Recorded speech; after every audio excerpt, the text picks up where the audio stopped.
Morning mga kabadis. Atid naman tayo sa estudyante. Yung motor ko parang kabayo na. Abala-abal Magsipilo na. ka ha! Dilaw na ipin mo! Okay, let's go. Natid ko lang sa paralan yung mga anak ko. Kasi nag-aaral sila. Tapos ko lang nagatid. Hanggang ngayon, mamalingki muna tayo. Oh Kasi, no! bumili tayo ng mga kamote, mga gulay para kainin natin sa bahay.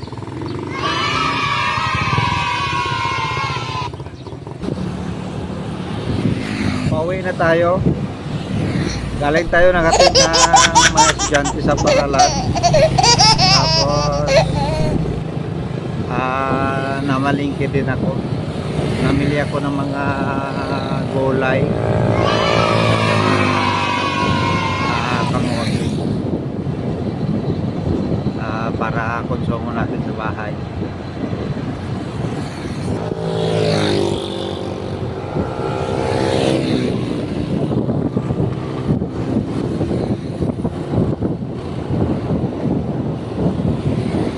Pag sa bayan tayo papunta, mag-helmet talaga tayo.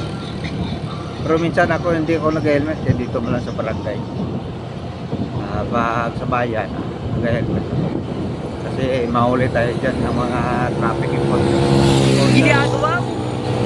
Ito sa ating mga kapulisan.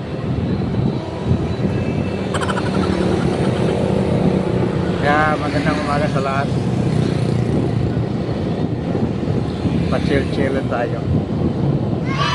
Walang stress.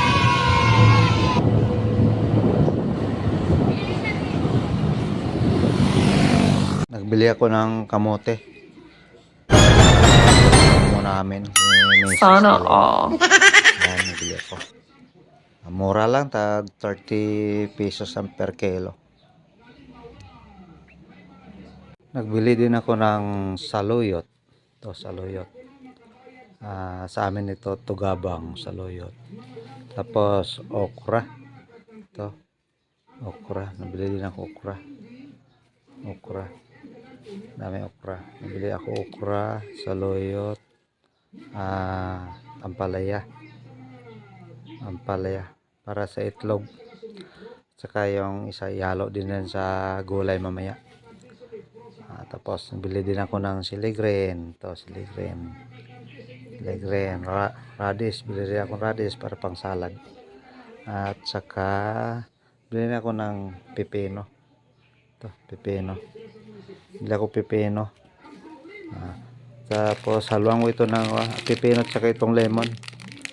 Ang lemon. Bili akong lemon. Ano ko yan? Ilagay ko sa ininit na tubig.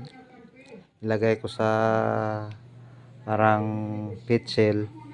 Tapos lagyan na slice yung lemon at saka yung pipino. Lagyan ng ininit ng tubig. At saka inom-inomin. Pampa-cleansing din. Pampa-cleansing sa katawan. At saka nabili din ako ng ang pinakamasarap na binili ko ito. Ito. Yung sili. Yan, pampasarap sa sabaw.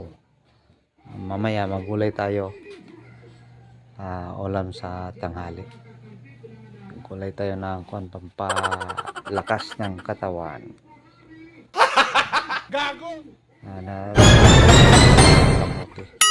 Sana all.